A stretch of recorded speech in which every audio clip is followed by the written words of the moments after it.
And welcome to the Inner Game of Smash, episode 20. We are back, and with us today, we have me, Mr. Tuesday, Squibble, Hello. ZoSo, Hey, what's up? and returning from a long hiatus is Tian. Former adult film star Michael Tian. How's it going? My dick swings really far. Oh man, tell us all about that and your life and your.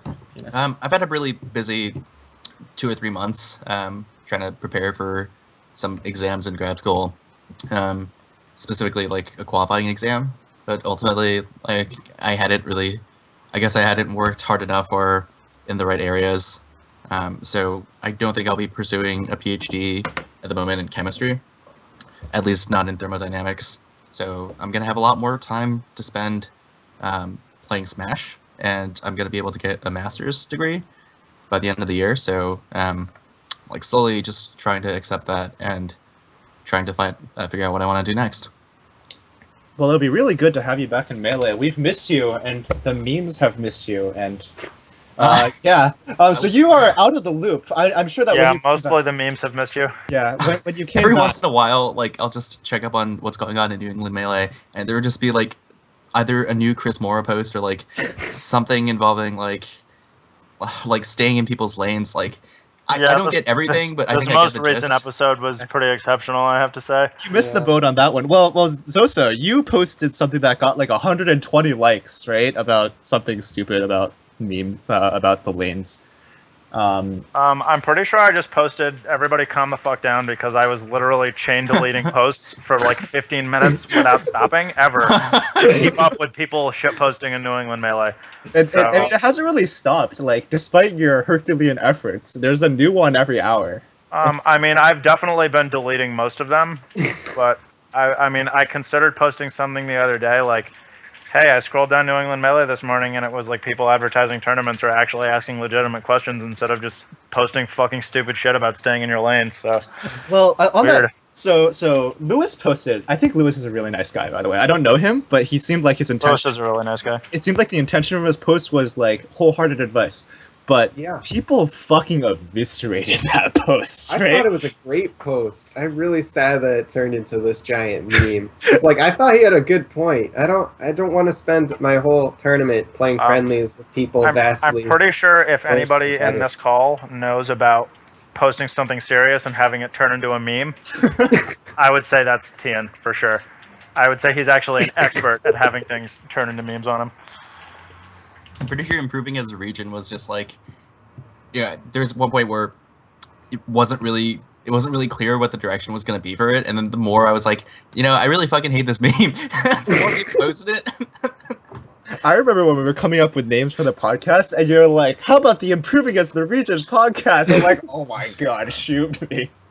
But yeah, so people went off. I think Bugatti in particular had a vicious, like, just completely tore him apart, and he's just like, "No, people should play with." The idea is the overwhelming sentiment from a lot of people I've talked to about the whatever, stay in your lane, is that it's stupid and that people should play with whoever they want.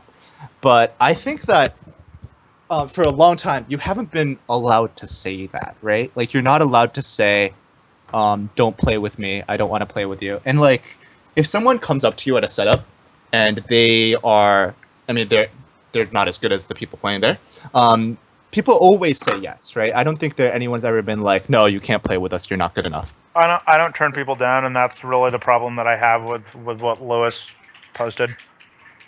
That's true in New England, but I feel like that's not necessarily true at nationals when a lot of the times like people are looking for very specific people to play. Like when you kicked me off of that doubles game at Evo so Nintendo could play. That's because you were like actively trolling me while we were playing teams. I wasn't trolling. I was like my 1-month-old fox, and I thought that like lasers were good in teams. You were trolling me. I wasn't trolling. You were trolling me. No, it wasn't. I was trying. That's how I play. I believe Theo here because a lot of the times Theo trolls me without realizing he's trolling me. So yeah, but I think so. I've talked with a lot of people, and very rarely do I hear people say, "Oh yeah, I agree with Lewis." But I think that I think he had a lot of good points. In particular. I agreed with like the substance of it, but the thing is, and I feel like he has to realize this on some level. If people like embrace that kind of philosophy, basically the only possible outcome is like rampant elitism, which Yeah. is stupid and is not really something we should try to encourage. I completely agree with that. But so one thing that he said that I thought was very true was that the best practice you can get is when you have three people of similar skill level that all play similarly in bracket all the time, playing at the same setup.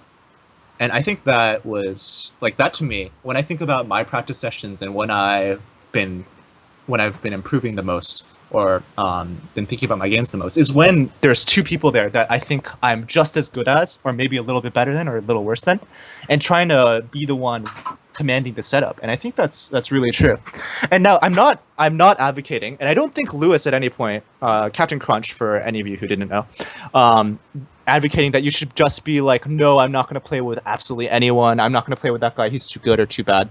But that if you're trying to concertedly improve and trying to maximize your time, you should try and seek out players that are similar to your skill level. And Yeah. I don't think that is a particularly controversial statement.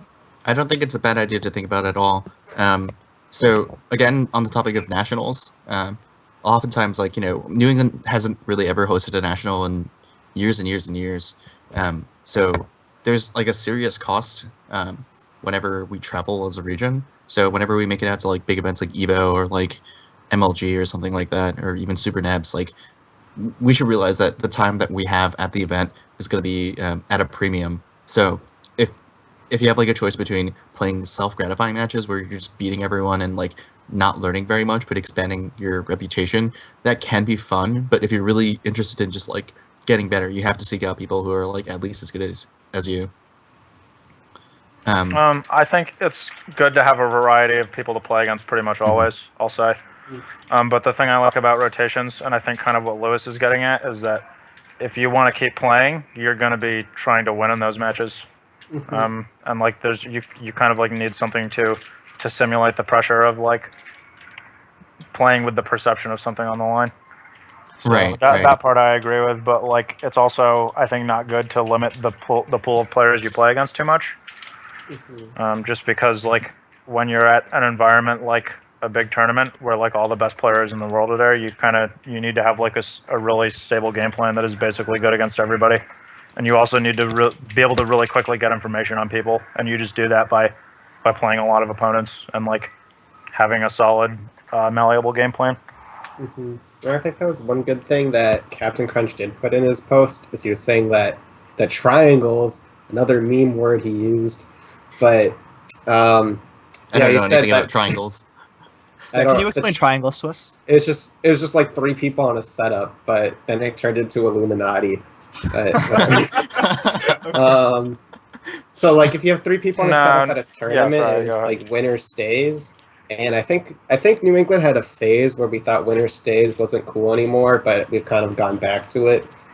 And I think that makes sense at a tournament where there's tons of players and lots of different skill levels. And then he was saying that you should do like a friendly rotation when you're at home and you have three people of vastly different skill level, because then everyone can learn, and it's a more friendly and learning environment. That I agree with.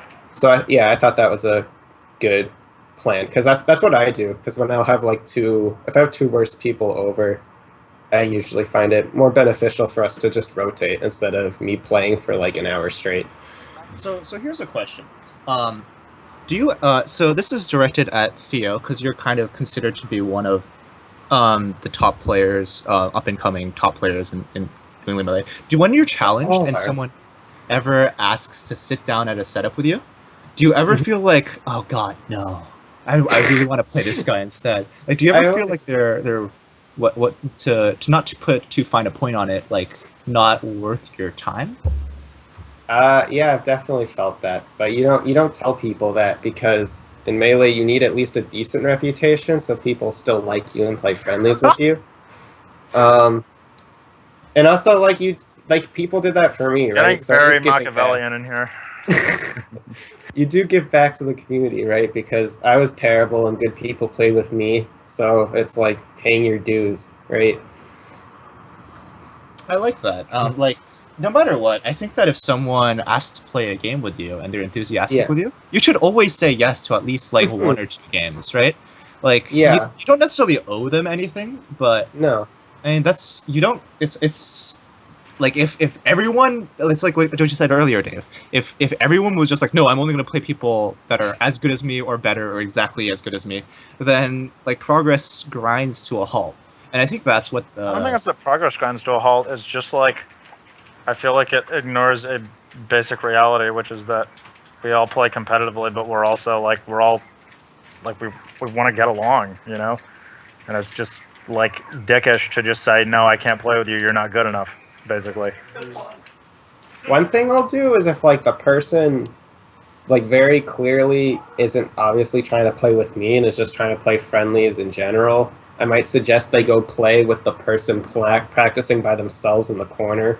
Or if like I'm on a 3-person setup, go join a 2-person setup. But just trying to kick someone out. If there doesn't seem like there's a better option for them, you should like just let them play. Or if they just specifically want to play with you, you should give them that opportunity. Yeah. So the other thing is,